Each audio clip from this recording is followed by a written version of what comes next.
mais uma vez, bem-vindos todos, né, a esse curso e à escola do CBPF. Né? Essa camisa aqui foi escolhida mal intencionadamente, né, porque ela é uma camisa referente à última edição da escola do CBPF, que foi presencial, que foi 2019. Depois disso, nós tivemos mais uma edição em 2021, que foi remota, né? Majoritariamente online e tal. Então, assim, para mim é uma alegria profunda, né? Uma profunda mesmo, vocês não fazem ideia. Estar aqui de novo, né? Presencialmente na escola do CBPF. Né? É meio que uma vitória sobre aí uns 2 anos, né, ou 3, muito duros na vida de todo mundo. Né? Então, assim, é muito especial para mim e queria passar isso para vocês. Né? E esse curso, ele tem alguns responsáveis, deixa eu ver, Felipe, cadê o outro ali? Gustavo. Né? Tem algumas pessoas aqui que cobram, assim, há séculos, para eu dar um curso sobre anomalias aqui no CBPF. E eu sempre estou enrolando, né? Não, deve depois, e tal, assim, porque agora não dá tempo e tal, vamos lá. Esse aqui está errado, né? Então, assim, o Felipe e o Gustavo, pelo menos esse curso, eles vão parar de me cobrar. Eles têm um outro que eles cobram também, que é o curso de renormalização, né? Mas esse aí vão esperar bastante.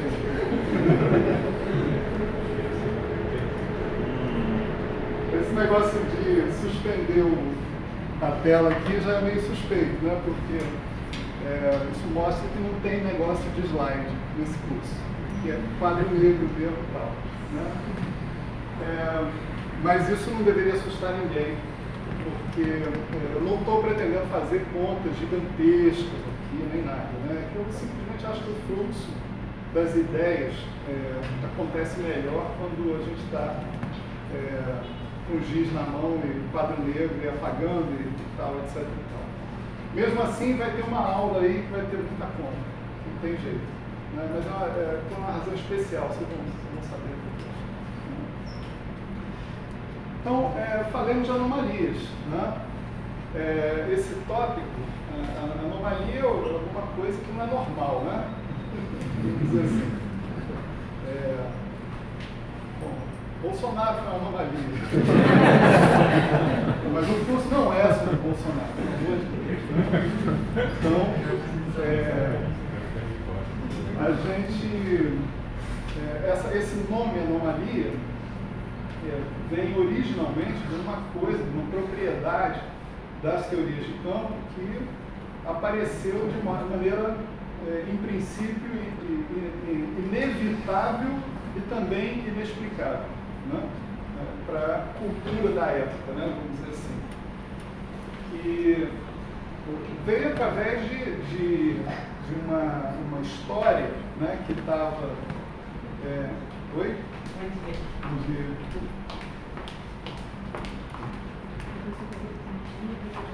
Está tudo ótimo.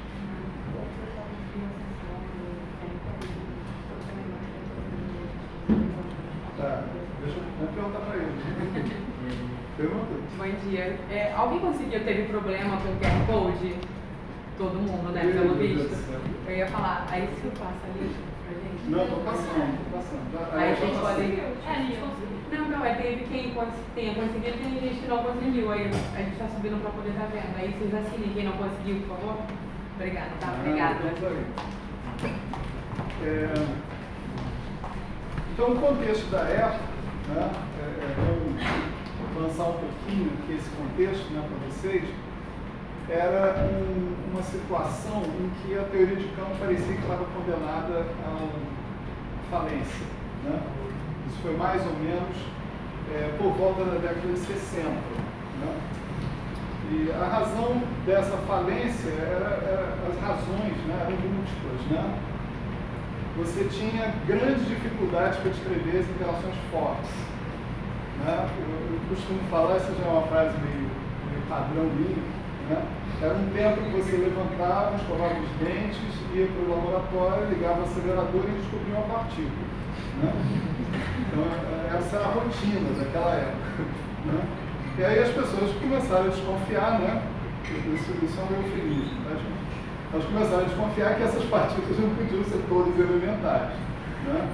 Que está acontecendo alguma coisa, elas eram estados excitados. Né? É que nem você tratar um átomo de hidrogênio como várias partículas. Cada nível de energia é uma partícula. Não é. Né? O átomo de hidrogênio é uma estrutura, né? E quando você dá energia para essa estrutura vai indo do estado fundamental para o primeiro, para o segundo estado excitado e assim por diante. Então, essas partículas já se desconfiava que elas eram estados excitados, né? De outras situações que envolviam constituintes mais fundamentais, mais elementares. Que constituintes eram esses? As pessoas não tinham ideia. Né? Naquela época, no início da década de 60. Né? Nasci em 61, aliás. Então, mas eu não sabia de nada disso naquela época. Então, assim, não dá para você escrever uma lagrangiana, descobrir uma partícula e ir lá e mudar a lagrangiana, botar mais uma. Né? Não dá para fazer isso. Você tem que entender as coisas como elas estão acontecendo.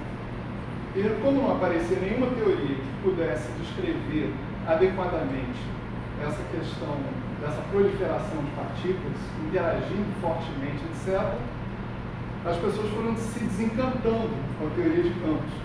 E a teoria de campos, embora fosse muito bem sucedida para descrever a eletrodinâmica, né, ela não era tão bem sucedida assim para descrever as interações fracas. Né?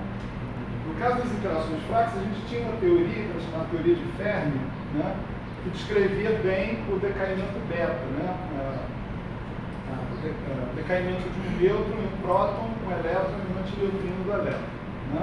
Então você tinha lá uma teoria que descrevia bem. Agora, descrever bem é uma coisa que eu não passava da obrigação dessa teoria. Pelo seguinte, porque o cara fazia o seguinte, ele propunha uma teoria, um vértice de interação que era assim, era nêutron, vamos dizer, nêutron, próton, elétron, eu tenho que botar barra em cima das coisas, deixa pra lá. Vamos dizer, N barra aqui, vamos lá. Barra em melhor, deve ser I barra E. Né? Você botava um termo assim na lagrangiana, que era uma interação quártica, né? Entre quatro partículas de uma vez, né? Representava isso. Um gráfico de Feynman correspondente era uma coisa assim, né? E o resultado é que você escolhia essa constante que vinha aqui, que era, sei lá, constante de Fermi, constante de Fermi, GF, tá certo? Você escolhia essa constante aí para reproduzir os dados que você media lá do decaimento de F. Então, não era mais do que obrigação. Né? Fazer, tinha que dar certo. O problema é pegar esse cara aqui, né, e botar loops aqui em cima, né, sei lá, coisas assim, né? Quer dizer, você ir para ordens superiores e tentar corrigir as suas previsões. Essa teoria, ou qualquer teoria que os quatro férmios interagiam, não é uma teoria renormalizável. Né? Além do mais, tem outros problemas além da renormalizabilidade. Tem unitaridade também, que não é satisfeita. Né? Então, a teoria de campo não conseguia descrever de uma maneira completa, vamos dizer assim, a situação das interações fracas. E não tinha nem um ponto de partida para descrever as interações fortes. Então as pessoas abandonaram a teoria de campo em 1960, né, mais ou menos. As pessoas falaram, bom, vamos investir em outras coisas e tal. Vamos fazer o seguinte, quando a gente não sabe nada, a gente sabe pelo menos a matriz S. Né? A matriz S é o cara que me faz contato com a experiência. Eu calculo a matriz S, calculo o módulo ao quadrado do elemento de matriz S, coloco nas seções de choque e meço. Né? Então, a teoria de campos é um jeito de eu produzir uma matriz S. Mas não deve ser o único jeito. De repente, eu posso analisar o que as propriedades, né, da matriz S querem dizer, né? Que tipo de vínculos, as propriedades de unitaridade, invariância de Poincaré, outras simetrias, como simetria de crossing, etc. e tal, que vínculos essas simetrias podem impor sobre os elementos de matriz S, para que eu tenha uma ideia de qual pode vir a ser a teoria de campo que eu vou utilizar, né? Ou não. Né? E essa teoria de matriz S dominou praticamente o cenário nos primeiros anos dos anos 60, certo? Vamos dizer assim, era o que as pessoas sérias estavam fazendo era a teoria de matriz S, né? Um ou outro continuava com a teoria de campo, mas as pessoas sérias estavam com a matriz S. Tiomo aqui estava com a matriz S. Enfim. Aí, já passou para todo mundo, gente? Esse negócio aqui? Ah, você acabou de chegar. Não. Você pode falar. A folha acabou de chegar. Ah, acabou de chegar aí. Não, ela começou por aí. Chegou daqui a distância. Tá certo. O que eu achei que talvez tivesse... Se no final da aula, quem por acaso não assinou, etc. e tal, parece aqui para assinar, tá? Vai ficar aqui em cima. Essa aqui é de presença. Isso. Essa daqui foi de mim. A de presença e a de e-mail. Pedi as duas vezes.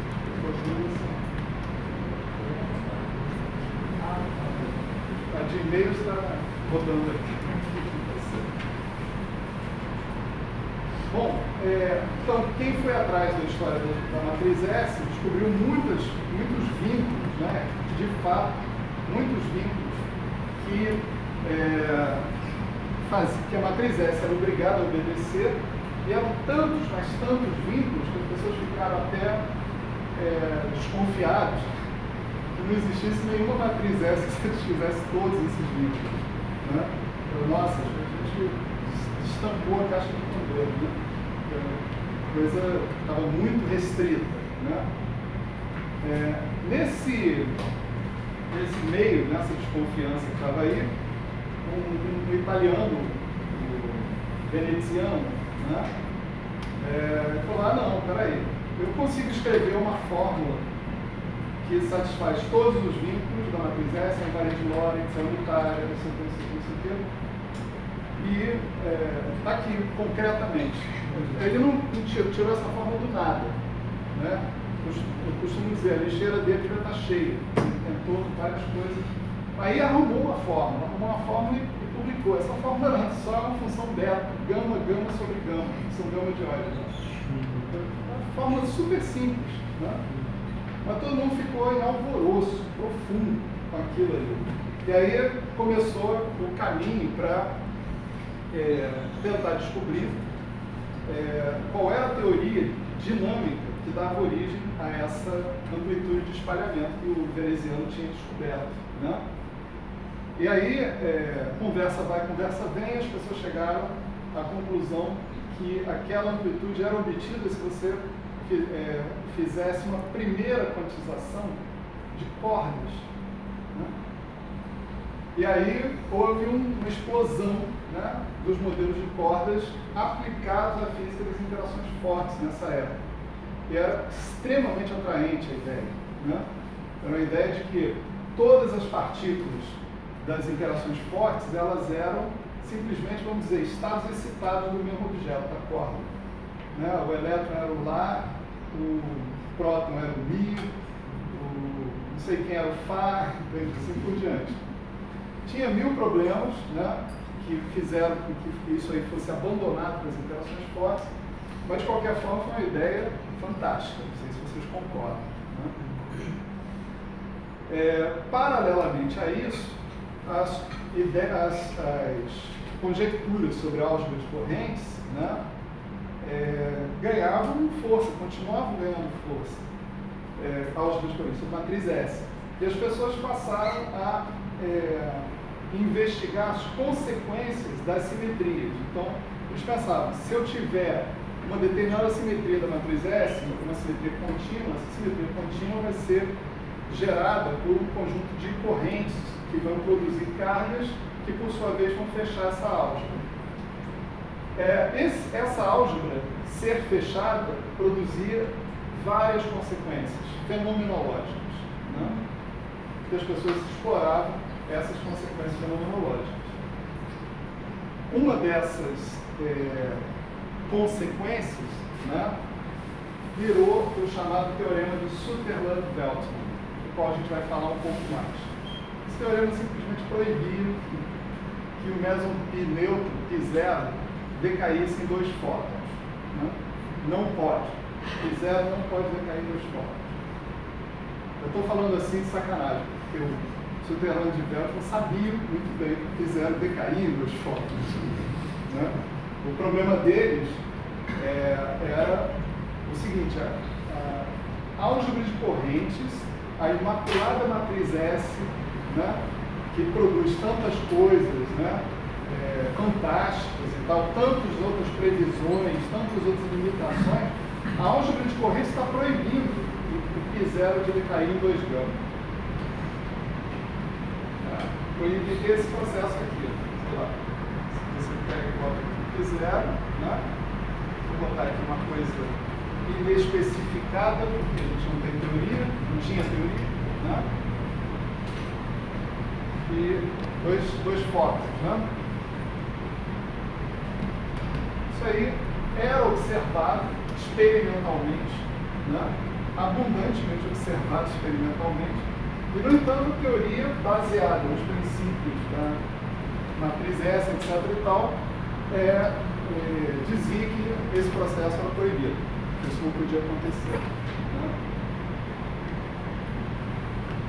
Resolver esse dilema, né, foi a primeira tarefa, né? Foi o contexto onde apareceu pela primeira vez o conceito de anomalia, certo? Então, a anomalia ela é gestada nesse cenário que está aqui, né? Uma contradição entre previsões teóricas e os fatos experimentais. Um mundo dourado, né? Vamos dizer assim, um mundo onde a experiência pode contestar a teoria. Né?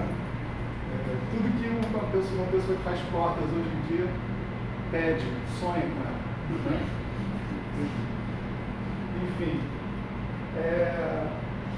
Então, assim, as anomalias começaram aí, mas não terminaram. Né? Elas começaram nesse processo e elas foram adiante, né? Se espalhando para um monte de ramos da física, né?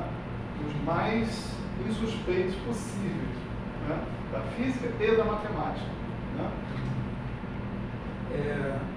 As anomalias foram aparecendo na constituição do modelo padrão. As anomalias estão presentes na questão absolutamente contemporânea da violação de CP forte, tá certo? Elas estão presentes na gravitação, né? Elas estão presentes na física da matéria condensada, né? Você hoje utiliza as anomalias para entender diversos sistemas de física da matéria condensada, tipo efeito Hall quântico, né? Coisa desse tipo. Você tem uma explicação baseada em anomalias, né? E você tem as anomalias fazendo contato com uma teoria matemática fantástica, que é a teoria das classes características, né? E sendo a base para você desenvolver teoremas importantíssimos, como o teorema do índice, certo?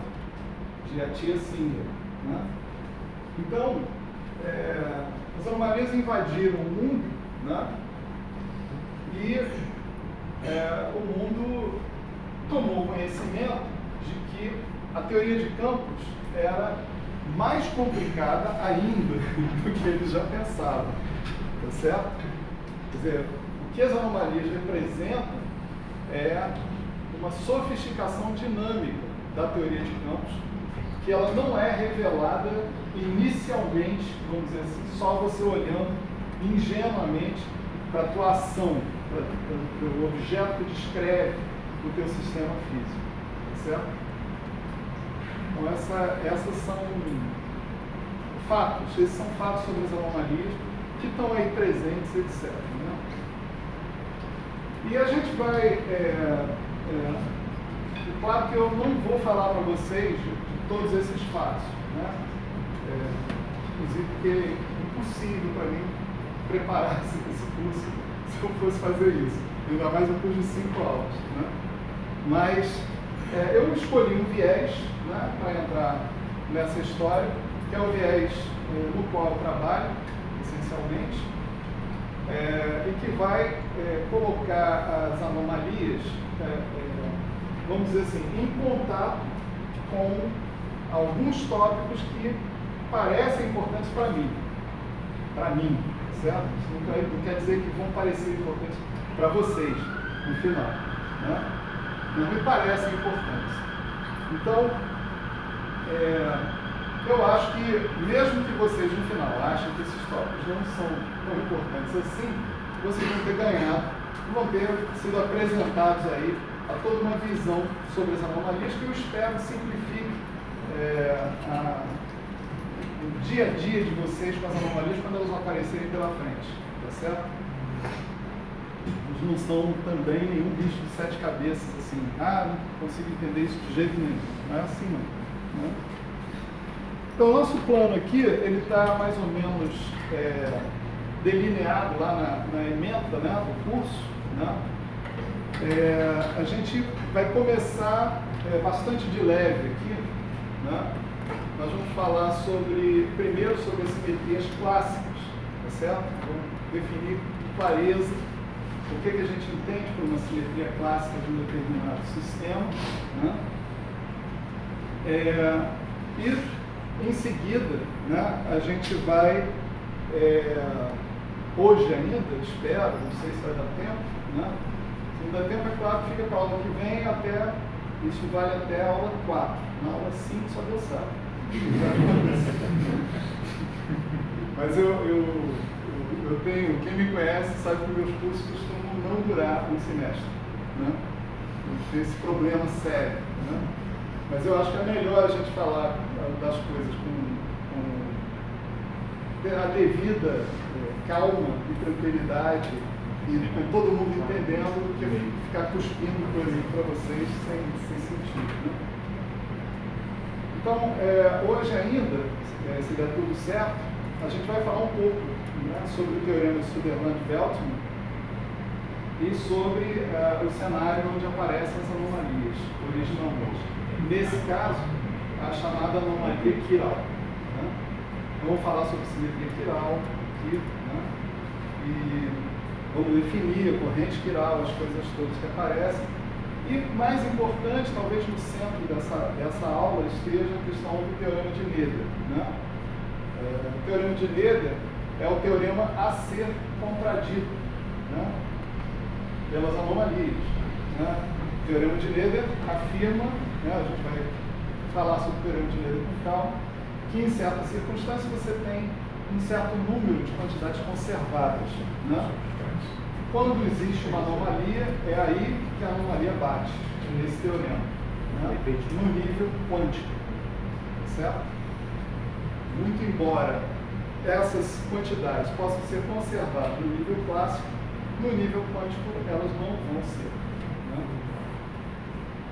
Então, nós vamos falar sobre o teorema de Noether hoje e sobre o teorema de Sutherland-Veltman e sobre mais ou menos as questões, né, que envolvem o teorema de Noether e envolvem esse teorema de Sutherland-Veltman. Depois, na próxima aula, nós vamos começar a tratar quanticamente, né, o problema das simetrias, né?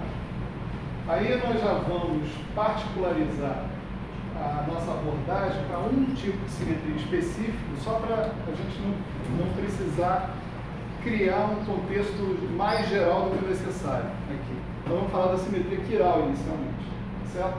A gente vai ter duas simetrias importantíssimas que a gente vai abordar nesse curso. A simetria quiral e a simetria de calibre, certo? Essas duas simetrias a gente vai abordar aqui no contexto das teorias de Young-Mills, né? Ou das teorias da eletrodinâmica, né?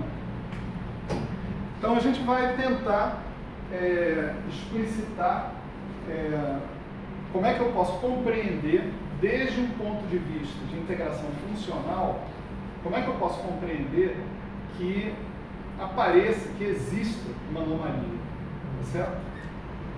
E em que condições eu posso esperar que o teorema de Noether venha a se manter quanticamente também, tá certo? Em que condições eu posso esperar que não vai acontecer isso, tá certo? Na terceira aula, esse é o plano, tá, gente? Só Deus sabe. Na terceira aula a gente vai falar sobre a abordagem de Fujikawa, né? As anomalias, a anomalia quiral especificamente, né? Em 1979, Fujikawa publicou um trabalho, né, que dizia como você podia calcular a anomalia quiral num contexto puro de integral funcional, né? Até então, a anomalia quiral ela era calculada em diversos modelos, onde você modelos de teoria de campos, você podia fazer uma conta a um loop, isso chama-se teorema de Adler-Bardeen, né? Onde você calculava a anomalia quiral por métodos operatoriais, formalismo canônico, etc. e tal, né? Fujikawa abriu essa porta do papel das anomalias via integral funcional, que, na minha opinião, dá uma perspectiva absolutamente lúcida, entende, para a questão das anomalias, dizendo exatamente da onde vêm as anomalias do ponto de vista da integração funcional, né? Então, a gente vai, essa é a conta grande, vamos dizer assim, que a gente vai fazer aqui, né? Porque eu pretendo fazer esse cálculo do Fujikawa em detalhe para vocês, né? Até porque, lembre-se que isso aqui chama-se escola, né, do CBTF, então algum componente de escola isso aqui tem que ter. Então, eventualmente vocês, acompanhando essa conta, vocês são capazes de generalizar essa conta depois e fazer o cálculo via Fujikawa para vários outros tipos de situações, né? Daí a ideia de fazer em detalhe, né? Mas vai ser a única coisa, em detalhe, tá?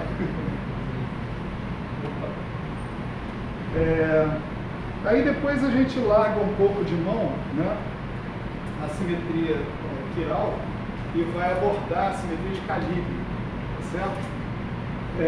A simetria de calibre, ela tem uma particularidade fantástica, né? Ela é tudo. Não é água, é tudo, água é pó. A simetria de calibre é tudo, né? A simetria de calibre está presente nas 4 interações, certo? As 3 interações descritas pelo modelo padrão são baseadas em teoria de Young-Mills. E a 4ª interação, baseada na teoria de Einstein, que é a gravitação, também é uma teoria de calibre. Você pode olhar a teoria de Einstein como uma teoria de calibre, embora não do mesmo tipo das teorias de Young-Mills, certo? Uma simetria de calibre implementada de outra maneira, né? Então, simetria de calibre também pode, sob certas circunstâncias, ser anômala. Ou seja, ela também pode ser violada no nível quântico, certo? Quando isso acontece, em geral, as pessoas saem correndo desesperadas com a mão na cabeça dizendo: acabou o mundo, entendeu? Acontece isso, Né? Quando vocês virem um monte de pessoas saindo desesperadas com a mão na cabeça, encontraram uma anomalia de calibre. Né? Então, esse é um dos maiores tabus da física contemporânea, uma anomalia de calibre. Né? Ninguém gosta, todo mundo imediatamente chega e fala, olha, uma teoria de calibre anômala, com anomalia na simetria de calibre, é inconsistente, tem que jogar fora, não há mais o que fazer, etc. Mas é engraçado porque o modelo padrão, né, ele é construído, não sei se todos são familiares com a construção do modelo padrão, mas ele é construído na fase de simetria não quebrada com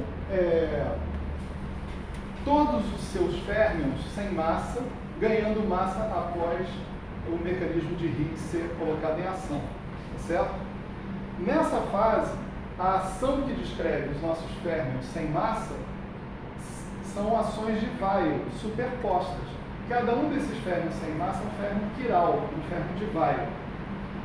O diabo é que os férmions quirais, né, são anômalos na simetria de calibre. Então, o modelo padrão é uma superposição de coisas inconsistentes, que no final das contas é consistente. Né? Fala, professor. Mas, por exemplo, porque a base de quiralidade do SU3, SU2, SU1, ela não é uma base física, né? Então não faz sentido, pelo menos para mim, dizer que essas partículas existem, porque precisa existir a prévia espontânea de simetria para a gente encontrar o que a gente chama de partícula, que é uma base de massa, né? Isso é um argumento sensacional, né? Mas eu consigo invalidar ele. Porque você poderia dizer que, tipo, no universo, sei lá, antes da quebra espontânea de simetria, você tem lá a fase de, sei lá, a fase de radiação. Muito no início da fase de radiação. Acho que até antes. Muito mesmo. Tipo, você pode dizer, não, a densidade de energia do universo era dominada por essas partículas, já que não houve a quebra espontânea de simetria, né? Aí, tipo, como definir uma partícula sem base de massa? É meio estranho, né? Não, a partícula sem massa, que é. Mas, por exemplo, até mesmo... Olha só, o neutrino, há 20 anos atrás, era uma partícula quiral sem massa, mesmo depois da quebra espontânea de simetria. Então, não tem problema. Mas aí, quando tem a expansão do neutrino na base de massa, os termos relativos ao termo de Yukawa é nulo, né? Por isso que você disse que os neutrinos não... Você não bota um acoplamento de Yukawa para gerar massa para o neutrino. É assim que você gera massa. Você tem que botar um acoplamento de Yukawa. Mas o que eu estou rebatendo é que a primeira coisa que eu rebatei, depois tem outra. Né? Você pode botar uma partícula de Weyl na natureza. Ela assim funcionava até 20 anos atrás, até descobrirem que o neutrino flutuava, oscilava, né? E aí os caras falaram, não, o neutrino então tem que ter massa. Tá, não sei o quê. Maravilha. Eu bons tempos, 20 anos atrás. Né? Agora, a primeira objeção, que é uma objeção muito séria, muito boa, né? É a seguinte, mesmo que essas partículas, né, estejam colocadas aí só para constar, vamos dizer assim, e para você, depois do mecanismo de Higgs, pegar a componente direita e esquerda do elétron e juntar para ser um elétron que a gente conhece, por exemplo, né? A renormalização da sua teoria, ela é feita nessa fase, na fase de simetria não quebrada. Essa é toda a brincadeira do mecanismo de Higgs. O mecanismo de Higgs faz a renormalização quando a simetria não está quebrada, tá certo? Quando você não tem bósons vetoriais massivos, então W mais, W menos, E0, são sem massa. Aliás, não existem. Os all-stars de massa são outros. Né? A mais, A menos, A0, coisas assim. Mais o AMI, que é o potencial de gauge, né? Eletromagnético. Você precisa fazer a renormalização do modelo nessa fase. Na outra fase você não sabe como fazer. Quando você tem um W mais, um W menos e um Z0 massivos, essa é uma teoria com campos vetoriais massivos que você não sabe como renormalizar em princípio. Entende? Você não tem... Esse é um dos problemas das interações fracas. Mesmo você colocando bósons vetoriais massivos, você não conseguiu uma teoria renormalizável e unitária. As duas coisas. o mecanismo de Higgs conserta tudo isso, mas ele te impõe o seguinte, olha, vai lá na fase sem simetria quebrada e renormaliza tudo. E aí tudo bem, aí está tudo certo, entende? Então, você é obrigado, do ponto de vista teórico, pelo menos, a considerar a tua teoria com férmions de Weyl, com férmions quirais. Você é obrigado a olhar para isso. E aí, o que você faz se você tem um monte de caras que cada teoria individual que descreve cada um deles é anômalo? Como é que faz? Ah, faz, tem jeito. Rapaziada é criativa e tal, então pensou o seguinte, olha, esses caras têm que ser classificados em dubletes de SO2, né, de isospin fraco, né, em princípio. Você pode colocar esses caras numa representação do USB, esse SO2, que tem um sinal oposto na frente, né, dos termos de interação em relação ao SO2 de isospin fraco dos quarks. Então você tem 3 multipletos leptônicos, são elétron, neutrino do elétron, mu, neutrino do mu, tal, neutrino do tal. E você tem 3 multipletos de quarks, que são up, down, charge, strange, top e bottom. Né?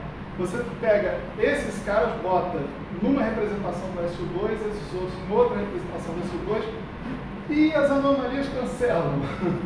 Porque o sinal que vem de cada um desses caras cancela o sinal que vem dos outros. É fantástico. Fala. Nesse caso, as anomalias estão associadas só à simetria de calibre abeliana? Não. Simetria de calibre não abeliana. Mas aí como é que funciona no caso do SO3?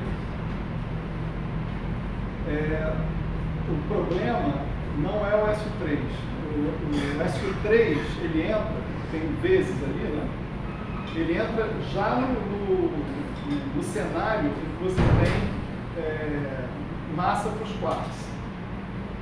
O SO3 é um SO3 de cor. Né? E o teu SO3 de cor é um SO3 exato para os quarks massivos. Tá certo? A massa, a diferença de massa não importa, porque não é um SO3 de sabor, é um SO3 de cor. Né? O que interessa é o acoplamento dos quarks com os campos de calibre não abelianos. Comentar que o pessoal acreditava tanto nessa coisa de anomalia, foi uma forma de você pensar na terceira geração de os quarks, assim, claro, para não ter anomalia tem que ter uma outra, tem que ter outras partículas. É isso mesmo. Quer dizer, esse mecanismo que eu acabei de citar, né, é um mecanismo que foi colocado para salvar, vamos dizer assim, o modelo padrão. Né? E salvou tão bem que virou uma previsão física. Né? Olha, o número de famílias de leptons tem que ser igual ao número de famílias de quarks. Por quê? Para cancelar a anomalia. Então, hoje em dia, se você encontrar mais uma família de quarks, imediatamente o pessoal vai no LHC para procurar mais uma família de leptons. E se não tiver, tem novamente pessoas com a mão na cabeça correndo. Então é isso. Então, só uma coisa. Então, quando você fala desse cancelamento, tem essa combinação exata de gerações, né? Famílias. Eu tenho que ver isso não como tipo, uma teoria que eu vou conseguir salvar toda a anomalia, mas sim um golpe de sorte que a gente tem na natureza. Sim. Como o modelo padrão todo. O modelo padrão todo ele é construído para dar certo. Isso é mais um ingrediente nessa construção para dar certo. E atenção, não estou falando mal do modelo padrão. Eu acho que toda a física é feita assim. Entende? A mecânica quântica, né, da qual a gente tanto se orgulha, etc., foi construída para dar certo, no final das contas. Né? Então, isso é apenas um reconhecimento de humildade nosso. A gente não sabe qual é a teoria final e tal, não sei o quê. Exceto o pessoal da teoria de cordas que acha que sabe. A teoria de tudo, tá? Beleza, teoria de tudo. Mas nós, pobres mortais, humildes, a gente olha para a história, será que isso aqui dá certo? Será que aquilo ali dá certo? Então, a gente vai assim, né? Então esse mecanismo é um mecanismo a mais na construção do modelo padrão. Né? E um mecanismo bastante feliz, eu diria, mesmo sendo é um negócio não me favorecendo enquanto físico. É um mecanismo bastante feliz porque hoje em dia tem dados experimentais, inclusive, que indicam que não só o número de famílias de leptônicos e de quarks são iguais, como são iguais a 3. Tá certo? Ou seja, o negócio não vai além de 3. Né? Então, certamente, se houver a descoberta de mais uma família, ou de quarks ou de leptons, muita coisa vai ter que mudar no próprio modelo padrão, além da questão das anomalias. Em cosmologia, muita coisa mudaria. Oi? Em cosmologia, muita coisa mudaria, porque você teria que ter uma abundância residual não térmica para gerar. Porque termicamente a CMB já fixou que é 3, né? Pois é. Eu nem sabia dessa história da CMB. A CMB fixa que o N efetivo de neutrinos é 3, basicamente. Usando o nome da CVM, claro, né? Se você quiser modificar, tem que ir para um modelo além do modelo cosmológico. A minha notícia era sobre dados de experimentos, assim, de aceleradores mesmo e tal. Mas o melhor vínculo do número de neutrinos é o SMB. É o melhor vínculo. Ele dá um limite superior até das massas do neutrino. Tem que ser 94 elétron-volts, né? Massa. Legal. Então tá, onde eu estava mesmo? Né? E aí, depois a gente tem essa discussão, né, sobre as anomalias de calibre e as consequências delas, né, para uma teoria, né, que possua anomalia de calibre. Nós vamos fazer um exemplo, né, bastante importante, eu diria, em 2 dimensões, 1 mais 1, tá certo? Esse exemplo vai falar da eletrodinâmica quiral, né, que em princípio seria uma dessas teorias malditas, com anomalia na simetria de calibre, e a gente vai mostrar para vocês que não tem maldição nenhuma na eletrodinâmica quiral 1 mais 1 dimensional. Você consegue calcular tudo que você quer calcular de maneira absolutamente consistente, sem problema nenhum. A teoria unitária não é renormalizável porque é super renormalizável, 2 dimensões. Né? Mas, vamos dizer assim, não há nenhum impedimento em relação à questão da simetria de calibre. O que a simetria de calibre violada faz nesse caso é simplesmente complicar a dinâmica da teoria. A teoria tem uma dinâmica mais envolvida, mais problemática. Né? Mas isso é bom, né? Não sei. Eu acho. Né? E finalmente, né, e a essa altura do campeonato eu posso dizer se der tempo, né, eu pretendo falar um pouco para vocês mais sobre um ponto de vista um pouco mais matemático das anomalias, que é o aparecimento delas como soluções de um problema de cohomologia, certo?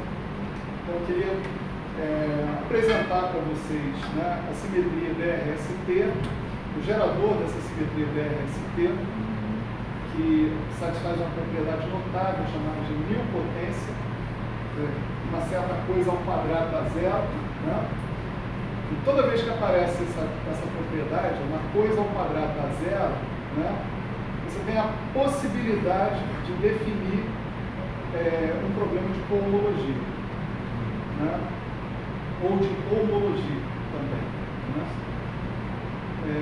Então a gente vai falar um pouco mais sobre essa questão e tal, e a anomalia, né, ela vai ganhar contornos mais matemáticos.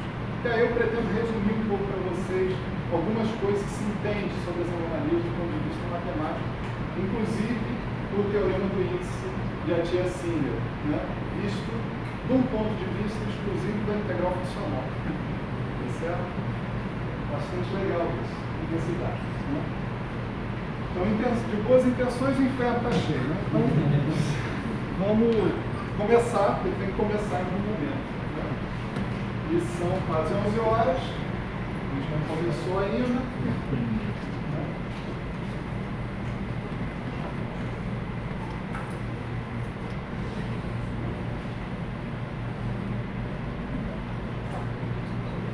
E o nosso início aqui é justamente em relação, né, à definição de simetria. A gente vai ter uma definição muito rastaquera de simetria, certo?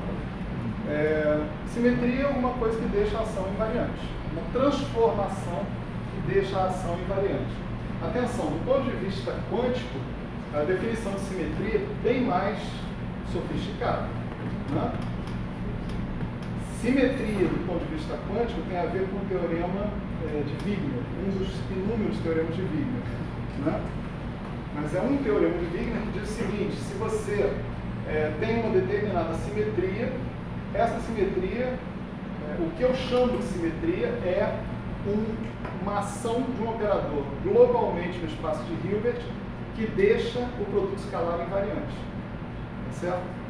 Isso é uma simetria.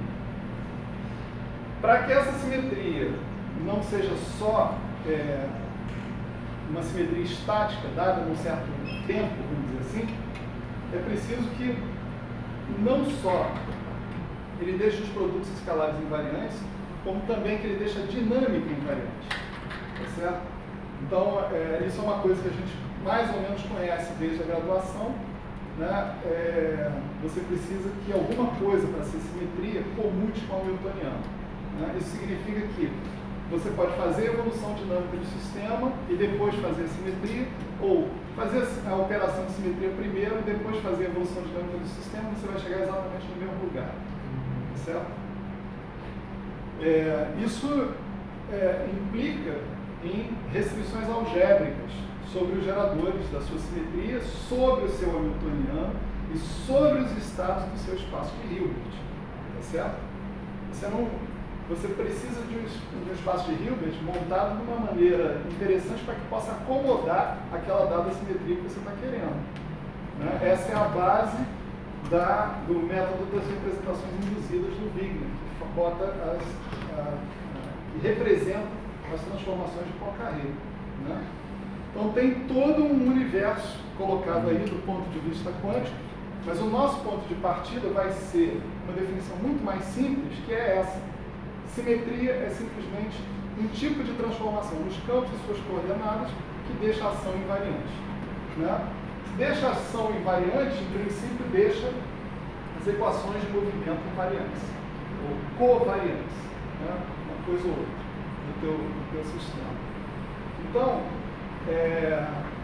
por que a gente não vai falar? A gente não está falando de anomalia não tem a ver com mecânica quântica, né? Então, por que eu vou para essa definição clássica de simetria? Porque a ação é um ingrediente fundamental da integração funcional. Tá certo? Então, se eu quero discutir alguma coisa do ponto de vista quântico via integral funcional, eu preciso estabelecer minhas condições sobre a ação, para eu saber o que se trata a minha operação. Se é uma simetria, se não é uma simetria, o que é, né? Então, do ponto de vista clássico, isso que eu acabei de dizer é a definição de simetria. Do ponto de vista quântico, não é, né? É preciso um detalhe a mais que a gente vai ver quando a gente abordar a integração funcional com o cálculo, né? Então, a gente vai pensar, né, que as nossas transformações, né, são transformações sobre os campos que caracterizam o nosso sistema. Eu estou chamando de φi aqui e eu não tenho preconceito nenhum. Pode ser bósio, pode ser férreo, né, etc. E tal. Esse I significa todos os índices necessários para caracterizar esse cara, né? Então, por exemplo, se a gente vai falando dos quarks, eu tenho um índice de Dirac, tá certo? Para caracterizar que ele é um espinor quadridimensional. Eu tenho um índice de sabor, para dizer de qual quark eu estou falando do U, do D, do S, etc. Eu tenho um índice de cor. Dentro de um mesmo sabor, se eu estou falando de um quark azul, verde ou vermelho, né? Então aqui tem tudo aqui dentro desse I, né? Eu estou propondo também que, em geral, eu possa deixar o ponto do espaço-tempo transformar, né, nessa história. Então, esse cara aqui é um certo FI,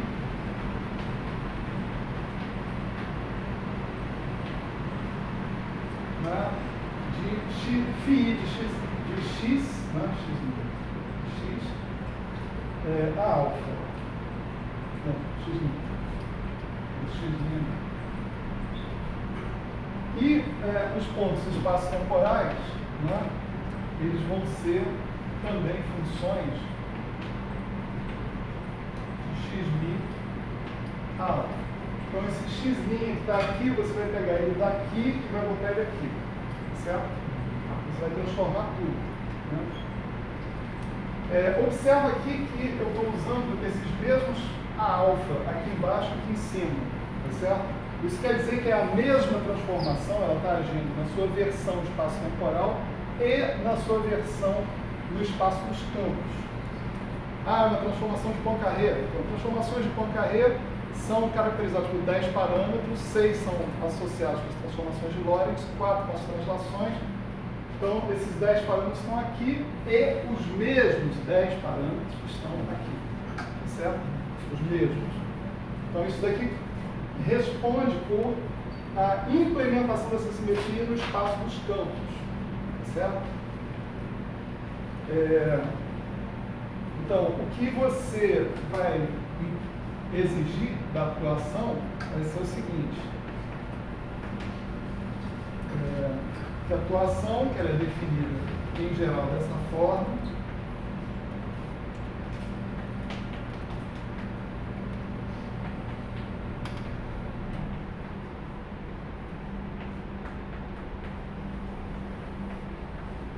tá certo? Observa que se você tiver uma integração sobre um volume finito, o teu volume também tem que ser transformado aqui embaixo. Se for o espaço-tempo, isso você pode ficar mais relaxado, né? Isso daqui você exige que seja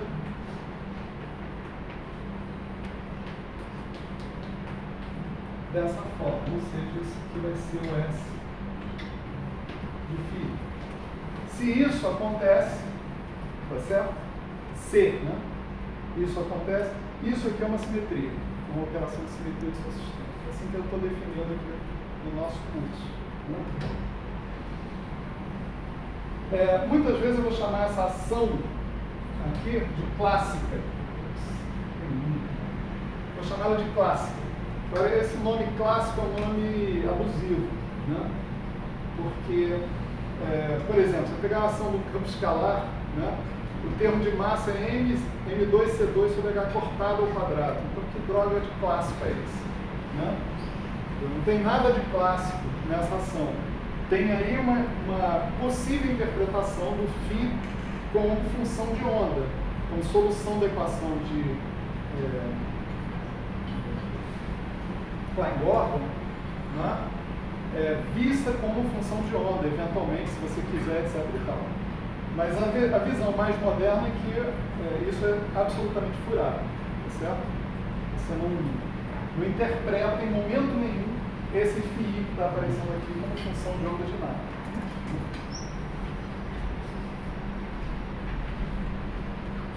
Ok. Mais umas coisas a gente exige aqui para a gente continuar na direção do teorema de Noether, né? Em princípio, essas transformações estão sendo descritas por parâmetros a alfa, mas poderiam inclusive não ser, poderiam ser transformações discretas, por exemplo, tá certo? Só que aí nós estamos escapando do teorema de Noether. O teorema de Noether não fala nada sobre transformações de simetria discreta, tipo paridade, reversão temporal, coisa desse tipo, né?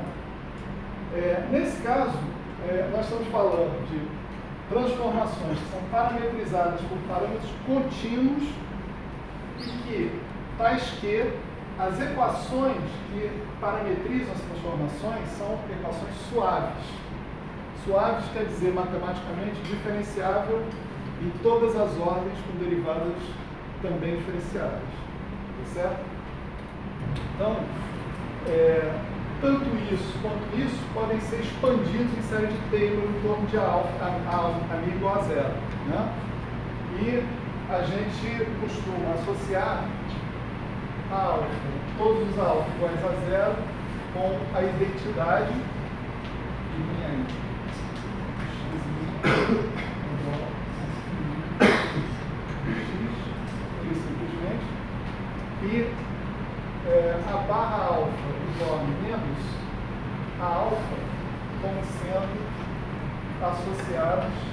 a transformação inversa, né? A gente pode mostrar que se eu puser que isso está associado com a identidade, isso aqui necessariamente vai estar associado com a inversa, tá certo? Isso aqui pode não estar associado com a identidade, mas se não estiver, você sempre pode conseguir uma reparametrização para que isso aconteça, tá certo? Então, beleza. Isso faz com que a gente consiga se concentrar em transformações infinitesimais, tá certo? Então, transformações infinitesimais vão ser valores infinitesimais desses parâmetros e você expandir esses caras até a primeira ordem, essencialmente, dos parâmetros, né? Essas transformações, né, você vai poder escrever assim, né?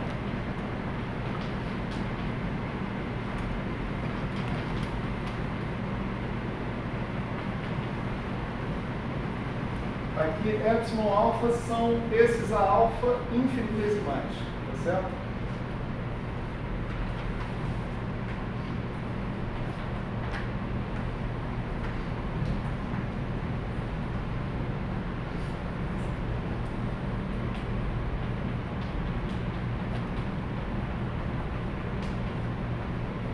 E isso que está aqui implicitamente é o que eu estou descrevendo como delta φ de x, tá certo?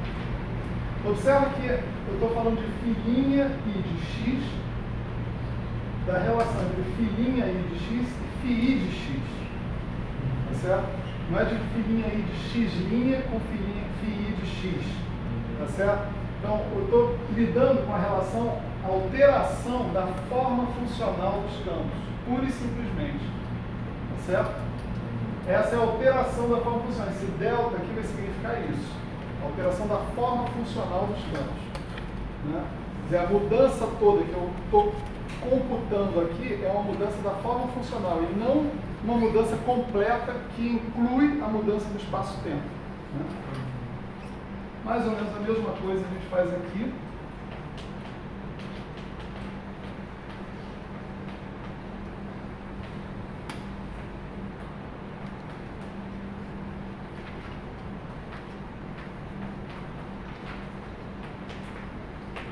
Também defino delta xmi, né, através dessa equação que está aqui.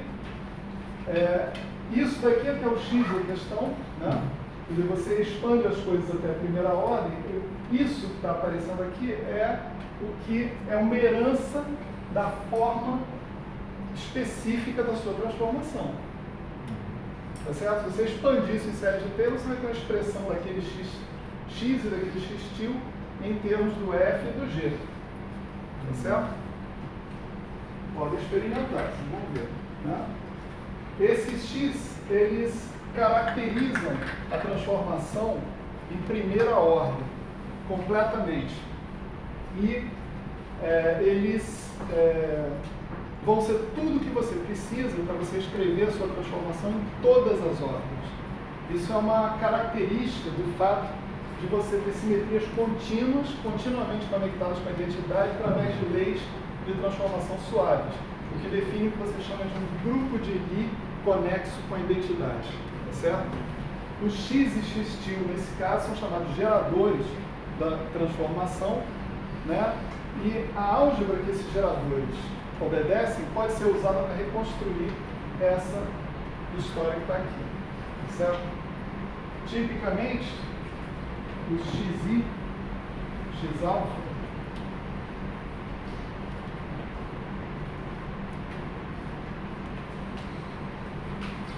vão satisfazer uma relação de comutação fechada desse tipo, tá certo? E o x til alfa, x til beta, vão satisfazer a mesma lei de composição fechada. Está aparecendo aqui. Você tem a mesma álgebra, como eu disse antes, é a mesma transformação de simetria vista em dois espaços diferentes. E essa álgebra, isso aqui dá uma pista para vocês de que essa álgebra caracteriza a transformação em si e não a representação. Qualquer que seja o espaço onde essa transformação esteja agindo, ela vai ter que agir dessa forma, desse jeito. Então isso aqui possui um significado intrínseco e independente de representação. Certo? Bom, os Fs eles são conhecidos, né, como constante de estrutura em grupo. Né? A lei de composição, ou seja, como é que você passa de... como é que você compõe duas dessas transformações, ela é completamente determinada por esses Fs. Né? De acordo com o que são chamados de constante de estrutura. Né? Daí agora a gente pode fazer uma classificação dessas simetrias em dois grandes grupos, certo? O primeiro grande grupo é o das simetrias internas.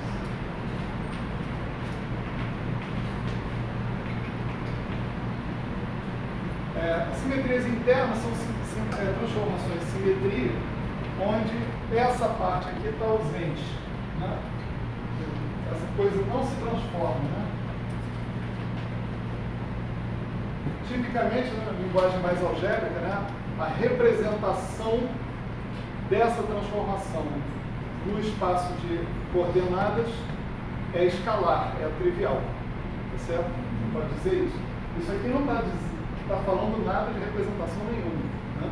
Então pode ser escalar. A representar todo o grupo de Lie tem uma representação em que todos os geradores são zero. O computador de 0 com 0 é 0, satisfaz isso aqui direitinho. Né? Então, nas simetrias internas você não tem essa parte da história, mas você tem essa parte que está aqui. Tá certo? Então, um exemplo, né, desse tipo de transformação em simetria vai ser esse um exemplo bem importante, né? A gente pode pensar num campo escalar φ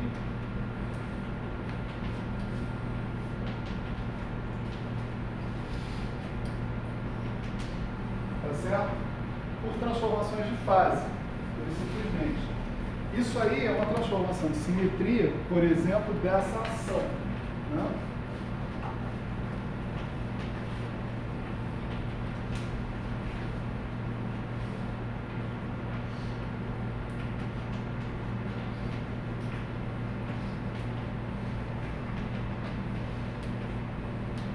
Certo? Só substituir que vocês veem instantaneamente. Né? Crucial aqui é que esse θ, né, seja um parâmetro global, tá certo? Ou seja, não dependente do espaço-tempo. Né? Então, isso é um tipo de simetria interna. Né? Nesse caso, a invariância da ação ela já se traduz diretamente na invariância da Lagrangiana, tá certo? Você não teria isso aqui. Então, para que isso seja igual a isso, uma integração arbitrária, é preciso que as Lagrangianas sejam idênticas.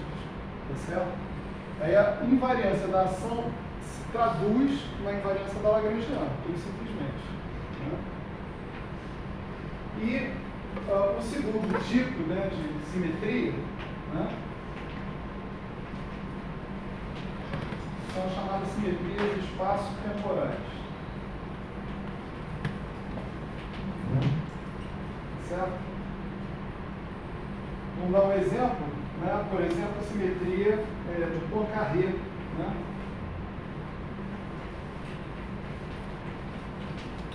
Atuando sobre um campo escalar massivo, por exemplo. Certo? Esse campo escalar massivo ele se transforma desse jeito aqui.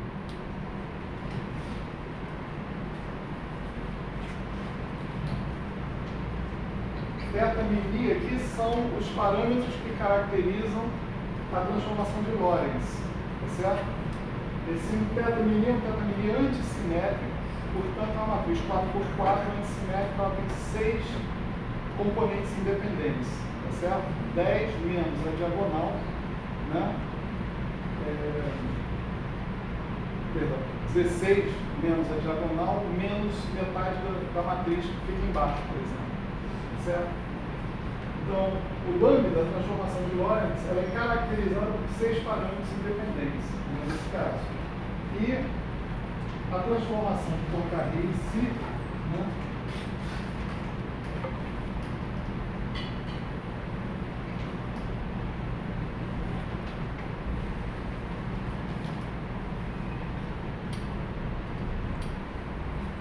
vai ser a transformação de Lorentz somada com uma translação, pura e simplesmente. Então, essa é uma transformação de simetria espaço-temporal, o nome é auto-evidente, né? Mexe com o espaço-tempo na história. E você tem esses delta, né?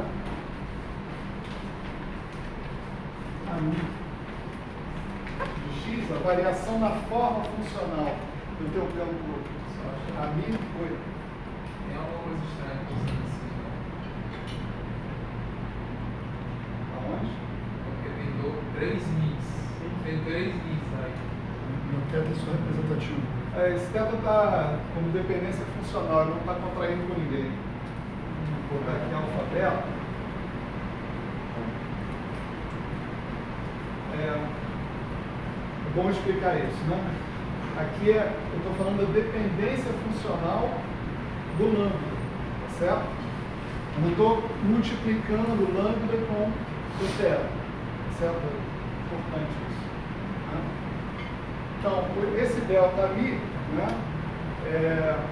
A gente partir dessa equação, particularizar o θ para uma variação infinitesimal, expandir, né, essa matriz que está aqui em termos de infinitesimais, a gente vai chegar nessa equação que está aqui. I sobre 2, alfa beta, e x alfa beta,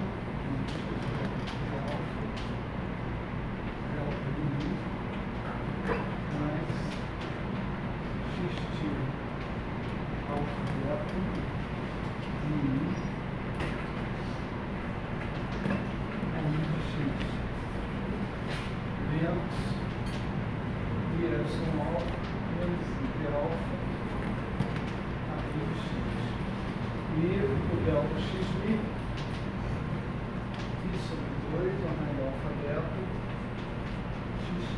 alfa beta,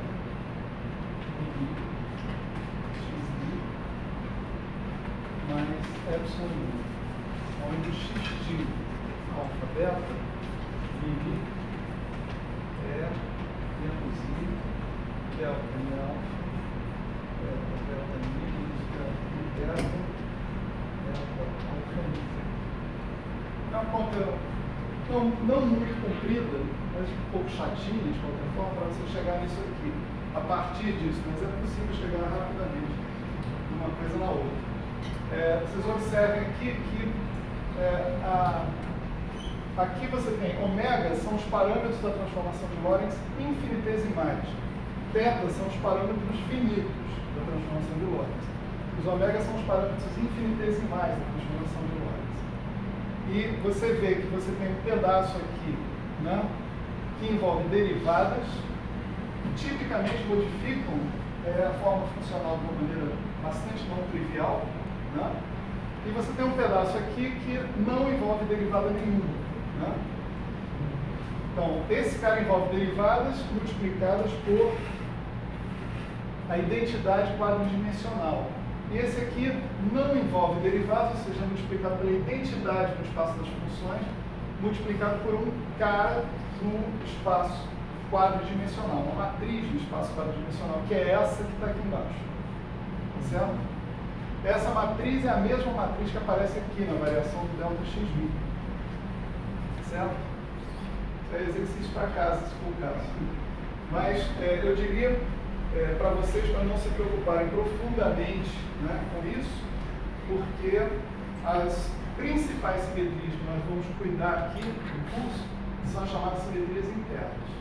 Certo? A gente não vai estar trabalhando com anomalias nas simetrias espaço-temporais. Arrisco dizer que ainda não se encontrou anomalia nenhuma para essas simetrias. Né?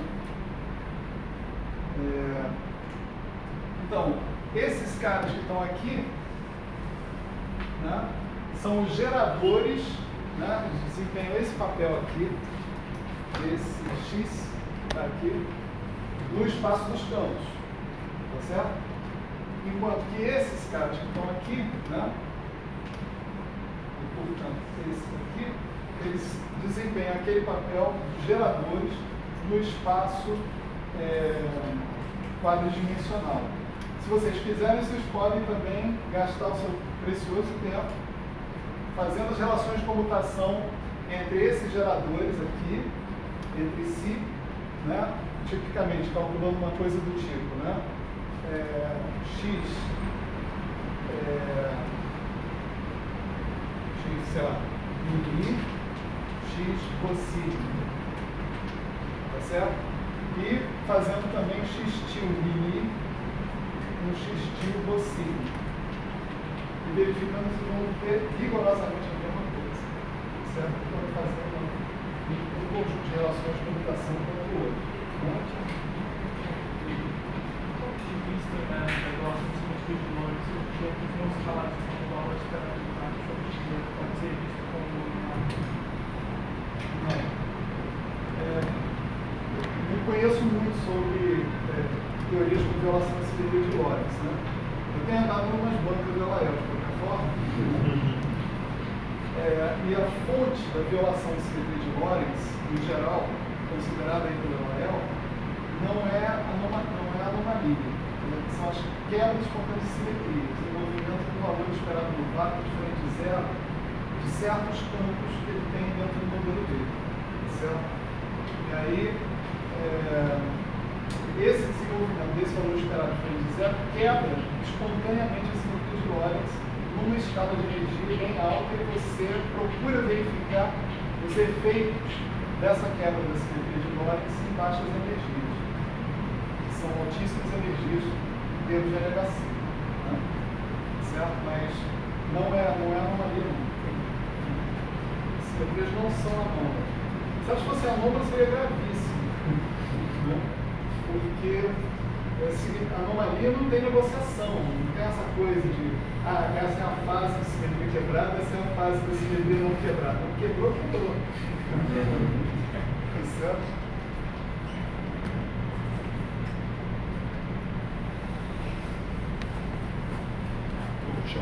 Os grafiteiros falam muito de anomalia de escala, mas eu não sei se é no mesmo contexto que eles usam a palavra anomalia. Sim. A simetria de escala, nesse caso, é a simetria espaço-temporal. Mas isso já foi identificado, então? A anomalia de escala, eu acredito que seja uma anomalia que acomete todas as teorias do campo, no final das contas. Porque você tem uma geração de uma escala, mesmo que você tenha uma teoria sem massa, etc., quando você quantiza essa teoria, você tem a geração de uma escala de massa, dinamicamente. Né? E isso é a origem do grupo de renormalização, no final das contas. Né? Então, há quebra de simetrias espaço-temporais, né? Mas nós não vamos falar dessa aqui. Né? O Gustavo, o dia que ele der um curso sobre gravitação assintoticamente segura, aí ele fala sobre grupos de renormalização e fala da violação da simetria de escala.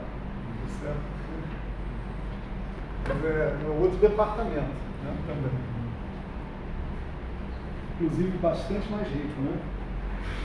Então, a jogada toda é que a variação da ação, aí você pode pegar uma ação, a ação típica de um campo vetorial massivo, você vai ter um termo cinético, etc e tal, a gente não precisa colocar, porque nem a gente fez ali com o campo escalar complexo, né?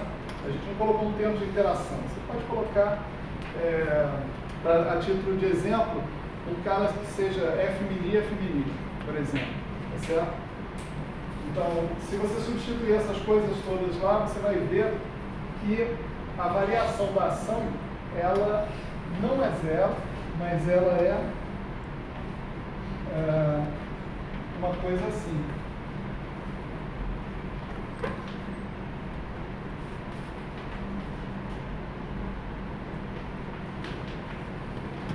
Tá certo? É claro que esse cara aqui tem um espaço aqui com um parâmetro infinitesimal no meio dele, né? A gente está falando de um ΔS. Né? Então, assim,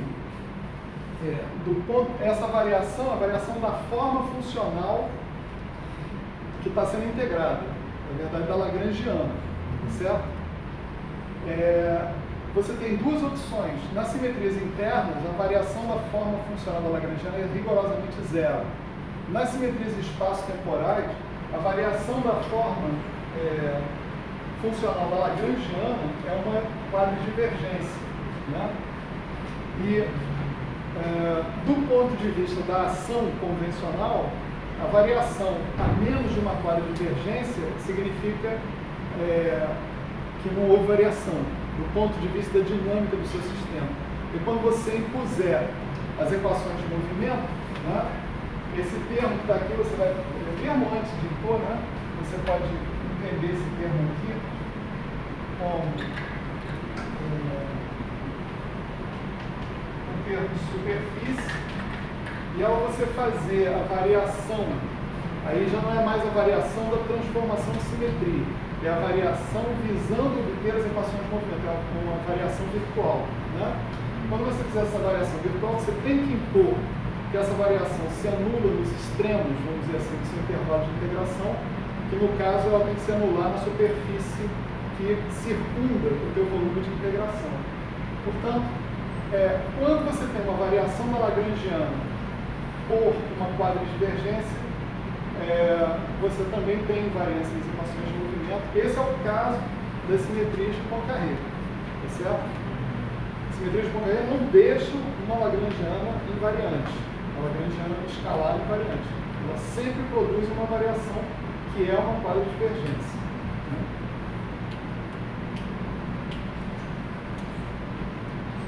Ok. Certo.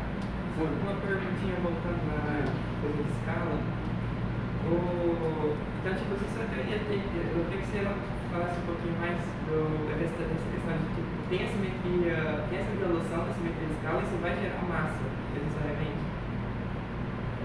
Essa violação é porque você tem a geração de massa, justamente. Mas e como é que ficou o caso do fórum? Porque na teoria clássica a gente não tem uma escala característica, né? Tem a simetria. Não, cuidado. Você tem a geração de uma escala de massa, mas não necessariamente você não tem a geração de massa para as partículas. Você não tem a geração de massa por fóton, por exemplo, né? Você tem a geração de uma escala de massa. Então, as suas amplitudes, por exemplo, vão passar a depender dessa escala de massa. A tua análise dimensional vai modificar completamente. É o que eu estava falando, né? A normalização que você está falando? Perfeito. Exatamente, é o Mi, aquele Mi do grande de normalização. Perfeito. Né? Obrigado. Mas não tem geração de massa necessariamente. Né? Bom, a partir desses exemplos, agora a gente pode abordar o Teorema de Noether. Né? Agora a gente está mais ou menos preparado para falar sobre o Teorema de Noether. O que a gente aprendeu aqui, né, nesse brevíssimo, né, resumo?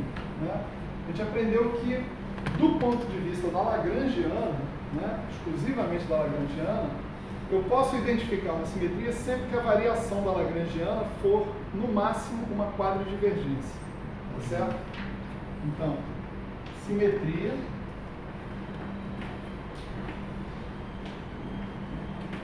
Veja que ΔL é a variação da forma funcional da Lagrangiana, no mesmo ponto, x, tá certo? Então esse ΔL é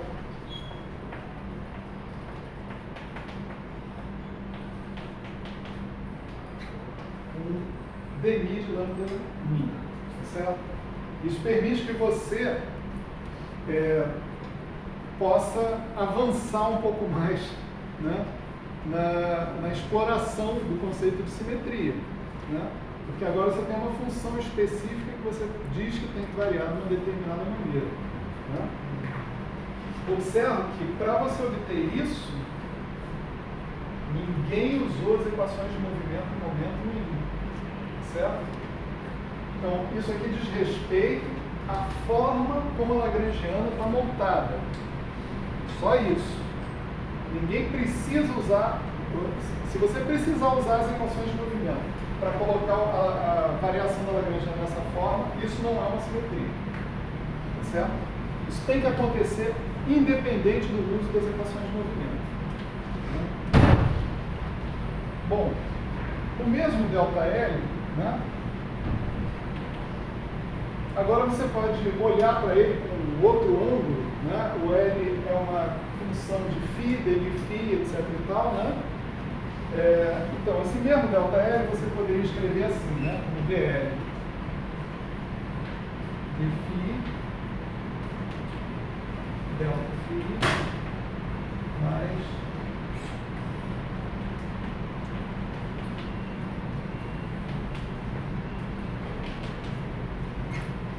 tá certo? Só expansão inteira, vamos dizer assim, né? Da nossa lagrangiana, né? Aqui você pode trocar esse dv com esse delta, a variação devido à simetria, a variação espaço-temporal commuta, né?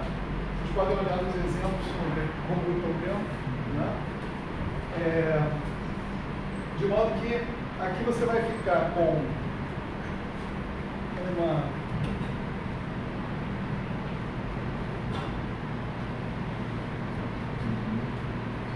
derivada sobre o ΔΦ.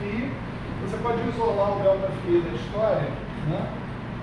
Passando essa derivada para cá, e você vai poder escrever as coisas assim: dl dφ mais dμ dl dμ ΔΦ menos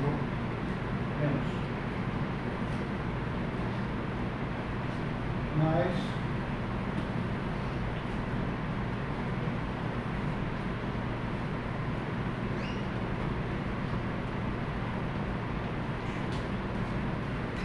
isso aqui, né? Então, ΔL pode ser visto dessa maneira, né? Em geral também, né? É outra possibilidade. Agora, suponha que você use as equações de movimento, né? Desculpa. Aí agora você pode chegar e impor, né? Que você já sabia sobre a questão da simetria, que esse ΔL é também o dv de um lambda μ, certo? Se você agora usar as equações de movimento, essa é a hora para usar as equações de movimento, tudo tem seu momento, tá certo? Né? Esse termo aqui a gente sabe que vai embora, vai sobrar aquele termo que está ali, que é a divergência de uma certa corrente.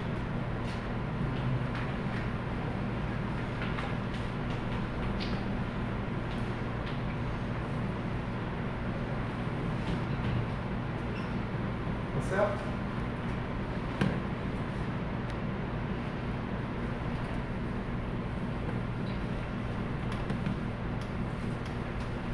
Essa corrente, né, vamos dizer assim, eu posso escrever de uma forma um pouco mais eloquente, né, pensando na estrutura do nosso lambda μ, né?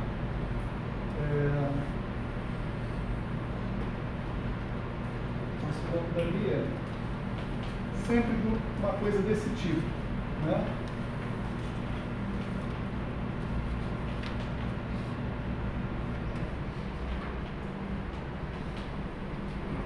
Tá certo?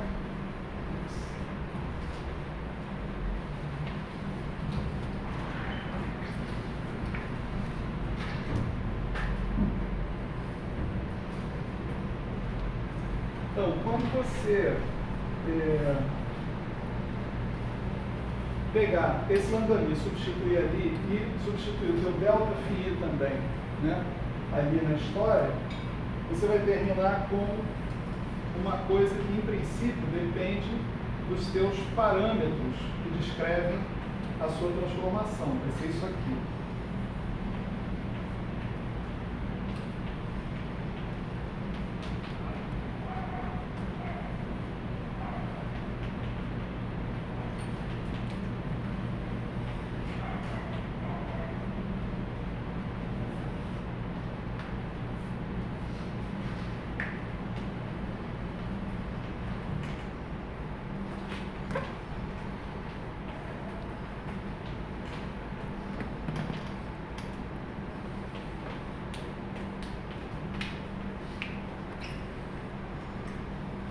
E essa expressão toda que está aqui, né? Aqui o que eu usei? Né? Usei os deltas que a gente tinha lá em cima, né? Usei o delta xmi, usei o delta dmi de φi, tá certo? Para conseguir colocar os parâmetros em evidência, os parâmetros da minha transformação em evidência. Né? Com esses parâmetros em evidência, né? Você vai ver que essas quantidades que estão aqui, né? Seria difícil. A chave tem que englobar ali em cima também. Né? Você poderia chamar de J, Mi, alfa. Tá certo? São tantas quantidades, tá certo? Tantas correntes, né, se a gente quiser chamar assim, quantos parâmetros eu tenho na minha transformação, caracterizando a minha transformação. Ó, epsilon alfa, J alfa, tá certo? Então, o que eu tenho aqui de fato é uma coisa do tipo dmi J alfa igual a zero. Né? A cumprida, a profecia. Né? Se eu tenho uma simetria contínua parametrizada por, sei lá, R parâmetros, né?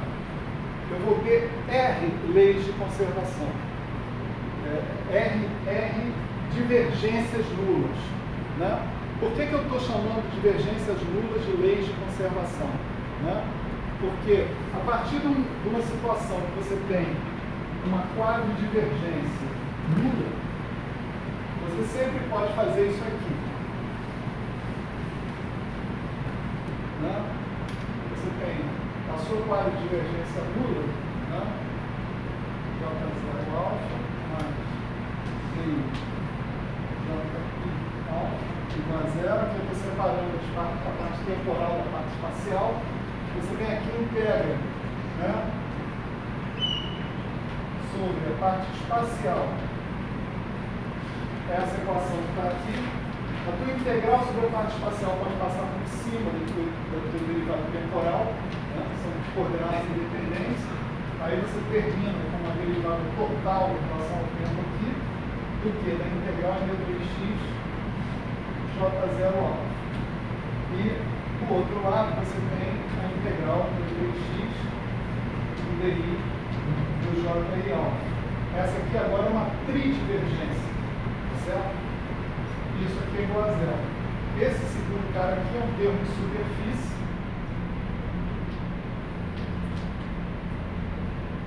Tá certo?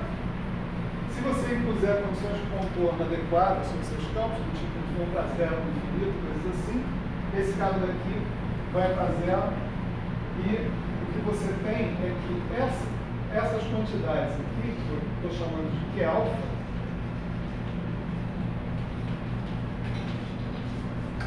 são conservadas no tempo. Tá certo? Esses objetos são conservados pela evolução dinâmica do seu sistema. São cargas, né? Como a gente chama, cargas de Meder. Tá? Por exemplo, no caso da simetria de Poincaré, né? Você tem o chamado tensor de momento angular, né?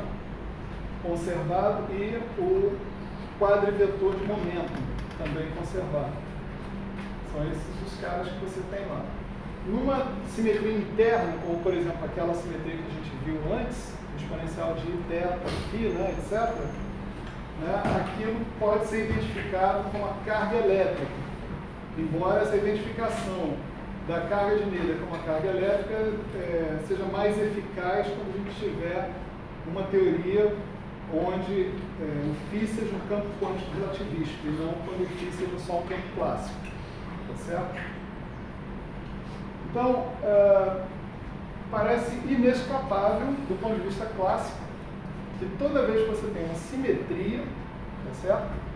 Toda vez que você tem uma simetria, você tem tantas quantidades conservadas quanto os parâmetros que caracterizam a sua simetria. Né? Você tem simetria de rotações, você vai ter 3 quantidades conservadas, momento angular. Você tem simetria de translações espaciais, você tem 3 quantidades conservadas, momento linear. Você tem simetria por translações temporais, você tem uma quantidade conservada, energia. Certo? De fato, você agora pode olhar, né, para o teorema de Löderer e ajoelhar e agradecer a Deus, né, que o teorema de Löderer existiu e que Löderer pensou nesse teorema. As duas coisas. Né?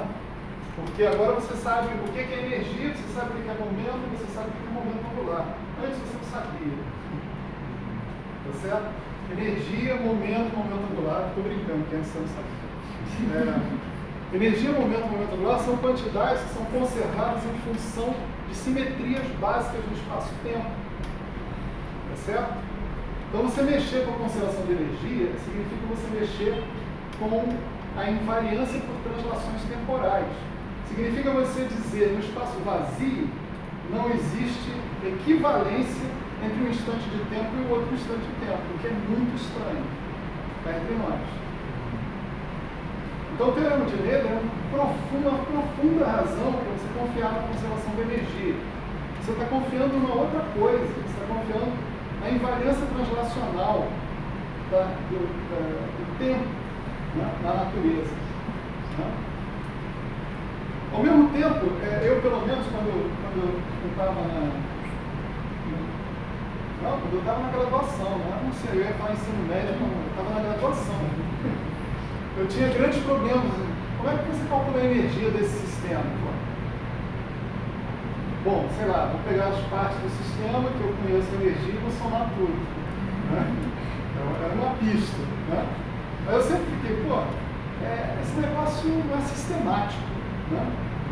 Será que é assim mesmo? Será que num sistema de interação basta eu somar as energias de cada parte do sistema? Não. O sistema de interação não é assim, não.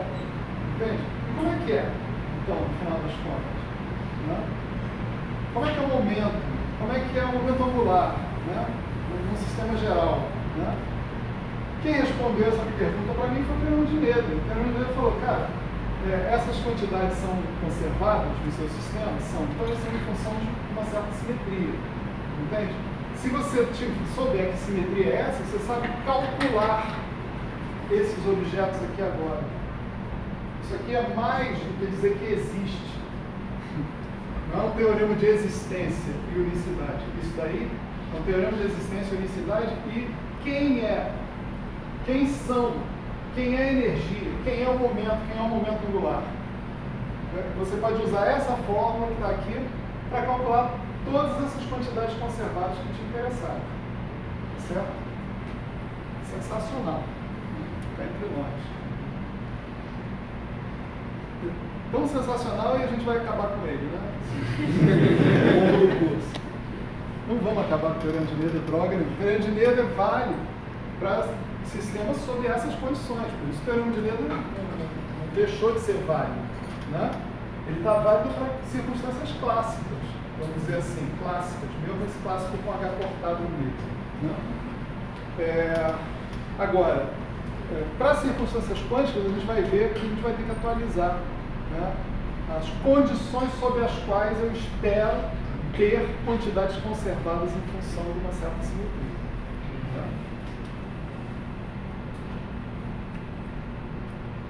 Ok. O tempo ruge, né? Mas eu acho que ainda dá para falar de uma coisa legal. Bom, como eu prometi, a gente vai falar principalmente sobre simetrias internas. Né? Eu já antecipei para vocês que essas simetrias internas são a simetria quiral e depois a simetria de calibre. Né? Vocês vão ver que as duas simetrias se misturam, tá certo? Principalmente no caso, né? No caso de anomalia de calibre, vocês precisam das duas coisas em concorrência. Né? Então vamos falar um pouco sobre o exemplo das simetrias internas e das simetrias de calibre, né?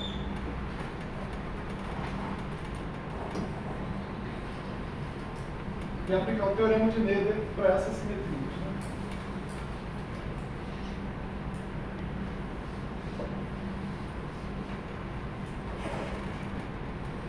Então, vamos pensar numa simetria chamada simetria de calibre global.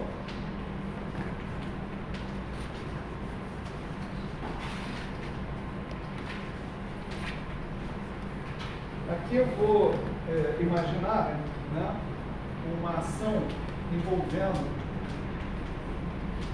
férmions, podem ser férmions de Dirac, normais, massivos, etc., ou podem ser férmions de Weyl, dependendo da situação, né? Então isso aqui é integral do 4x, tá?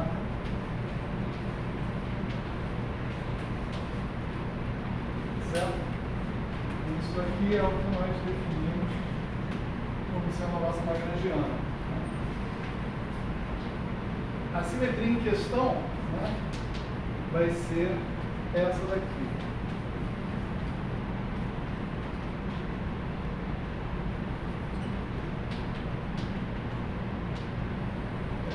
Vamos só relembrar aqui rapidamente, né, que o psi-bar é definido como psi-dagger gama zero. Então, se você tem essa transformação, essa aqui se segue, né, da transformação assim. Né? Então, esse θ que está aparecendo aqui, aqui eu estou permitindo que o psi carregue, né, números quânticos associados com alguma simetria não abeliana. Né? Tipicamente, né, eu vou dizer que o θ, esse θ que eu estou colocando aqui, é intrínseco.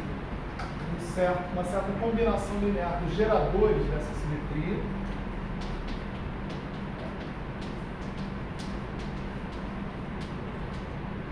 Certo? E, é claro, esses caras aqui são matrizes, supostamente n por n, isso significa que isso aqui e isso aqui são vetores n por 1 por n. Né? Certo? Então, com tudo isso, vocês podem aplicar isso aqui instantaneamente. A posição desse exponencial de menos θ não é à toa, certo? Porque com essa definição do psi-bar, você vai precisar calcular o conjugado transposto desse cara. Então, isso daqui é exponencial de uma matriz. Quando você conjugar e transpor, ela vai aparecer do outro lado, tá certo? Então, isso daqui não é acidental. Né? Mas substitua isso aqui. Na verdade, o cara já fez o serviço para você. Ele passou o exponencial de menos θ para o outro lado. Né? Como o θ, né, é global aqui em princípio, ou seja, esses θ's são função de x, né? Desculpa. Esses θ's não são função de x, eles são tais que delimitam θ igual a zero. Né?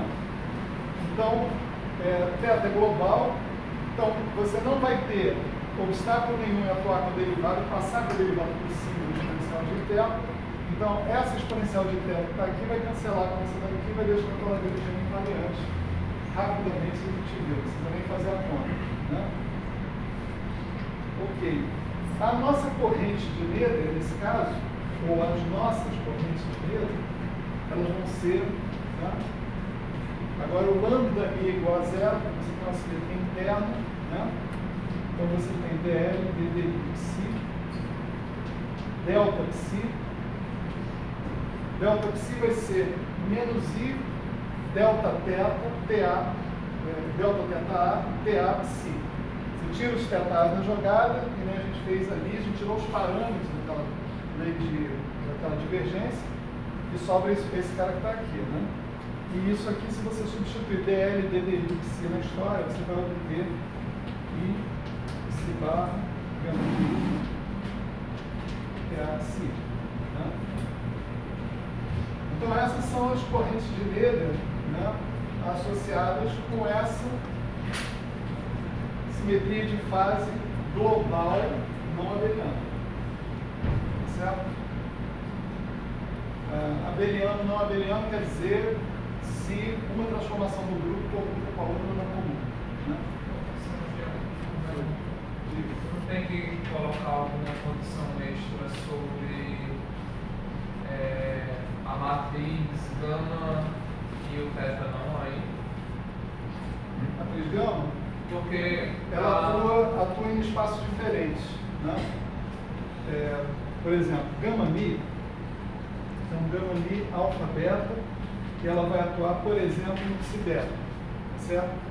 Mas além do índice beta, que é o índice espinorial do psi, você tem um índice que vamos chamar aqui de I, vamos dizer assim, né? Que I não, J, que é o índice no qual as matrizes atuam. Você vê, as matrizes atuam no índice J do psi, que não tem nada a ver com os índices gama das matrizes gama. Então, do ponto de vista numérico, isso aqui são números, né? Esse cara comuta com esse cara tranquilamente. Então, se você tiver TA gama mi psi, isso aqui é a mesma coisa que gama mi TA psi. Certo? Porque eles atuam em espaços diferentes, em índices diferentes. Certo? Vamos dizer, os gamas, eles têm índices que você poderia chamar de espaços temporais. Por alfa e beta são índices espinoriais que carregam a representação espinmeio do grupo de Lorentz. Né? Os TAs, eles carregam esses dois índices, são índices da representação do grupo de simetria interno. Por exemplo, SU3 de cor, vamos supor. Né? Então, I e J variam de 1 a 3, alfa e beta variam de 1 a 4, por exemplo. Um se comunica com o outro. Certo? Você pega isso aqui, praticamente não precisa escrever mais nada. Né? Você fala o seguinte, ao invés de eu falar que teta é teta A, TA, vamos pensar que teta é só teta mesmo. É um número, né? Número, sei lá, número real qualquer. Né? Um ângulo. Né? Se o teta for um ângulo, né? Esse exponencial de teta agora tanto faz ele ficar de um lado quanto do outro, do psi, né? Mas isso continua sendo uma simetria desse cara que está aqui, tá certo? Então, só que agora teu delta psi, né? Teu delta psi não é TA psi, teu delta psi é psi, esse I psi, pura e simplesmente. A consequência disso é que também é conservado, agora não são mais conservadas N correntes, uma para cada parâmetro. Agora é conservada uma corrente para esse parâmetro delta que caracteriza essas transformações. E essa corrente é essa que está aqui, ó. Pura e simplesmente. Só fazer a conta aí do teorema direito. Tá certo? Então, essa corrente é a que a gente costuma associar com a corrente eletromagnética. Tá certo? Quer dizer, supondo que esses caras são ferros de Dirac, então você tem várias correntes associadas com o grupo de simetria que você colocou aqui, atuando globalmente, e você também tem uma corrente conservada associada com a simetria de fase uniparamétrica, né? Exponencial de exponencial de teta. Né? Então, essa situação sempre acontece. Você não tem só um conjunto de simetrias atuando na tua ação, na tua lagrangiana. Você pode ter um conjunto de várias simetrias. E para cada conjunto de simetrias que atua, você tem as correspondentes correntes se conservando. Certo? Aqui, por exemplo, a corrente eletromagnética. Bom, agora você pode fazer o seguinte, você pode pegar esses caras aqui, calcular os Qs, correto? Integra esses caras no espaço, integrando V3x da componente 0, psi barra, gama 0, TA, psi, tá certo? Integra no espaço, parará, e calcula, sei lá, o parênteses de Poisson, tá certo? dos Qs que você obteve a partir das suas correntes de Nether. Tá certo?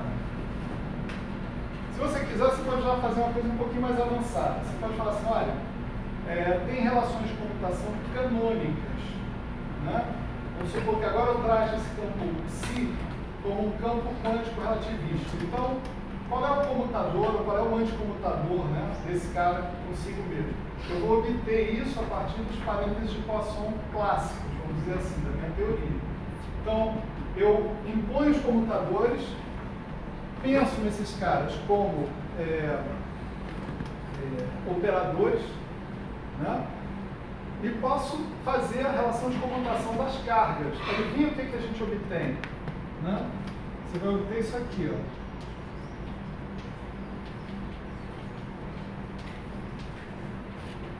Que surpresa!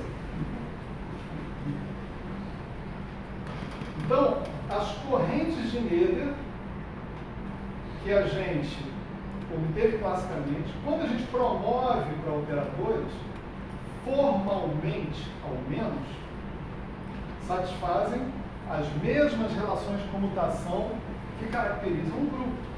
Tá certo? Tem um porém aqui. Né? Porém é o seguinte, olha só que legal. A nossa corrente de Nether envolve produtos de psi. Estão vendo aqui, ó? Psi bar, gama mi, PA, psi. Esquece o gama mi, esquece o PA, isso aí são números, não fedem nem cheiram, né? Mas o psi bar e o psi são campos, no mesmo ponto X. Aqui também, psi bar no ponto X, psi no ponto X. Você está multiplicando campos no mesmo ponto. Daí, do ponto de vista clássico, problema nenhum. Do ponto de vista quântico, a novidade é que os campos eles são distribuições que tomam valores em operadores. Então, a gente está acostumado com distribuição que tomam valores nos reais. A delta, por exemplo, é uma distribuição que toma valores nos reais. A gente tem também distribuições que tomam valores nos complexos. A gente tem até distribuições que tomam valores na álgebra de Lie, um certo grupo. Mas esses caras, os campos quânticos relativistas, eles são distribuições que eles tomam valores em operadores. Eles são muito escrotos. Então, assim como você tem problema quando você pega delta e multiplica por delta, certo? Delta ao quadrado, que é um treco singular pra caramba, indefinido, que você não sabe direito o que fazer com ele. Quando você pega um campo e multiplica por outro no mesmo ponto, você tem problema também. Então, tem potenciais problemas quânticos nessa operação que está aqui. Multiplicar um campo pelo outro no mesmo ponto. Se tem problema nessa coisa que está aqui, pode ter problema nessa coisa que está aqui. Ou seja, eventualmente, pode acontecer dessa álgebra não se verificar no nível quântico, quando você estiver trabalhando com os operadores como o que eles são, com os campos como que eles são, operadores, distribuições tomando valores em operadores. Tá certo? Nós veremos mais sobre isso em segundos, não, em volta de 5 minutos. Né? Vamos terminar essa parte que está aqui. Ficou faltando justamente a do Superman Veltman. Eu tinha planejado essa aula, mas eu gastei muito tempo no início, é assim que a vida funciona, né? Eu tinha planejado essa aula para mostrar uma anomalia para vocês no final da primeira aula, né? Eu não vou conseguir, eu já sei que não vou conseguir. Mas no início da segunda aula vocês já vão ver uma anomalia, com certeza. Oi. Hã? Tem um J no pé. Isso aqui tiramos isso, ó. Esse acho que tem. Eu acho que tem. Não sei. Não tem, mas não muda o argumento. Tem um I do DL e tem um I que vem da variação do psi. Depende um pouco das condições que você coloca nas suas matrizes de gama. Você está tomando elas como hermitianas ou como anti-hermitianas? Sabe? tem umas coisas assim que podem interferir. Às vezes vai ter I, às vezes não vai ter I, depende da sua convenção. Enfim. Oi? Ali quando você definiu a álgebra das correntes, você está quantizando o campo psi para criar a anticomutação, né? Você só está utilizando o psi e passa como... Eu disse que você pode optar, né? Ou você busca os parênteses de Poisson, né? Pensa nessa teoria como uma teoria clássica e busca os parênteses de Poisson ou a estrutura análoga, né? Para caras anticomutantes, né? Por exemplo, e você usa essa estrutura para calcular isso daqui, aí nesse caso isso aqui não vai ser computador, vai ser parênteses de Poisson, etc. Ou, né, você toma esses campos como operadores, tá certo? Usa as relações de comutação canônicas e calcula diretamente essas coisas que estão aqui. Porque o comutador dessas cargas vai envolver o comutador, né, de psi bar, com psi, com quaisquer outros caras ali. Tá. Então, mesmo no regime quântico vai funcionar, depois de você quantizar e tal, Sim. dar essa álgebra. Formalmente. Vai funcionar formalmente. Mas assim, isso aí, vamos dizer assim, funcionar à primeira vista. Né? Quando você olha com mais profundidade o assunto, ou seja, depois que o teorema de Sutherland-Welton foi provado, né? Você olha, peraí, tem alguma coisa errada, o pio decai, então peraí, deixa eu voltar. Né? Aí você vai ver que a origem do problema está exatamente aqui. Certo? Exatamente nesse ponto.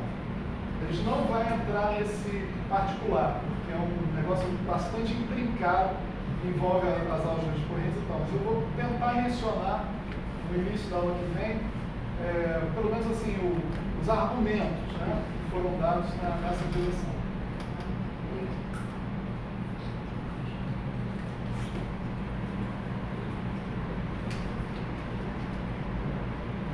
Deixa eu só colocar aqui mais uma simetria possível da mesma lagrangiana, né, que a gente tem aqui. Imagina agora que você tirasse a massa da história. Eu não tenho massa. Né? Eu não apaguei a massa, primeiro que é sacanagem, porque eu estou todo mundo copiando. Mas segundo porque é legal manter a massa aqui para vocês poderem ter uma ideia do que a massa está provocando na história. Né?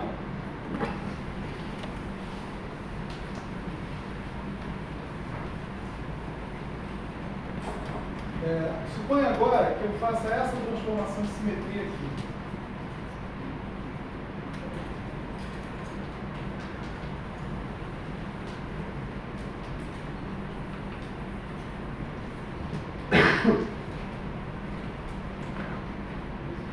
Esse θ agora não é θ TA, certo? θ é um parâmetro normal, global também, né? Certo? Então, você está transformando os dois pela mesma coisa? Sim, estou transformando porque, como eu disse, psi e psi bar estão relacionados por Daga e gama zero. Quando você faz essa conta, você chega que o psi bar também tem que transformar exatamente do mesmo jeito. A chave da diferença, da novidade, é a tal matriz gama 5. Tá certo? Gama 5, gama 0, gama 1, gama 2, gama 3. Né? A presença do gama 5, quando comutado com gama 0, que é usado para definir o psi bar, gera uma troca de sinal nessa exponencial que você obtinha através de conjugação, por isso simplesmente. Eu tenho que lembrar se o gama 5 é hermitiano ou anti-hermitiano, isso costuma ser uma escolha. Mas enfim, vamos supor que minha escolha o gama 5 seja hermitiano. Né? Enfim, essa transformação de simetria que está aqui é uma simetria dessa ação que está aqui, em vez de uma ação livre, né? É a transformação de simetria dessa ação na ausência de M. Dá para todo mundo ver isso? Se você tiver esse termo M, o psi barra e o psi não vão cancelar as suas contribuições. Tá certo? Então a sua lagrangiana não será invariante. A massa quebra esse tipo de simetria parametrizada, caracterizada pela presença da matriz de Lorentz. Essa aqui é a simetria quiral.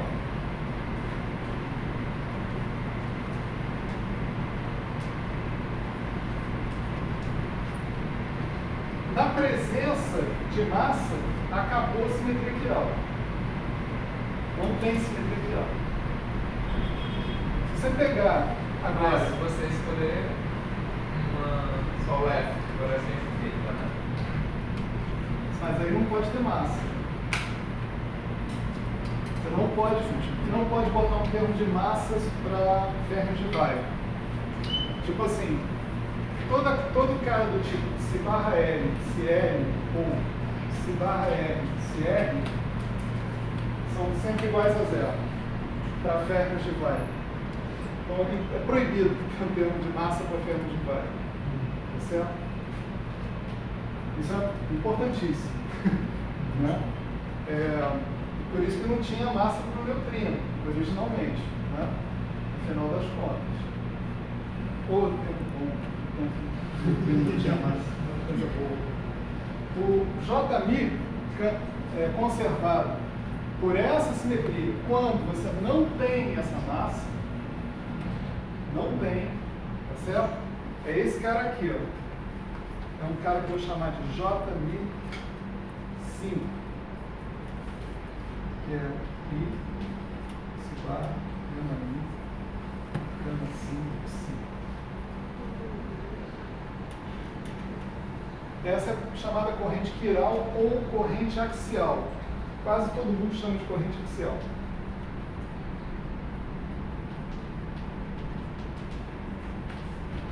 Tá certo? E você vê que o teorema de Nader manda que essa corrente seja conservada classicamente. Tá certo?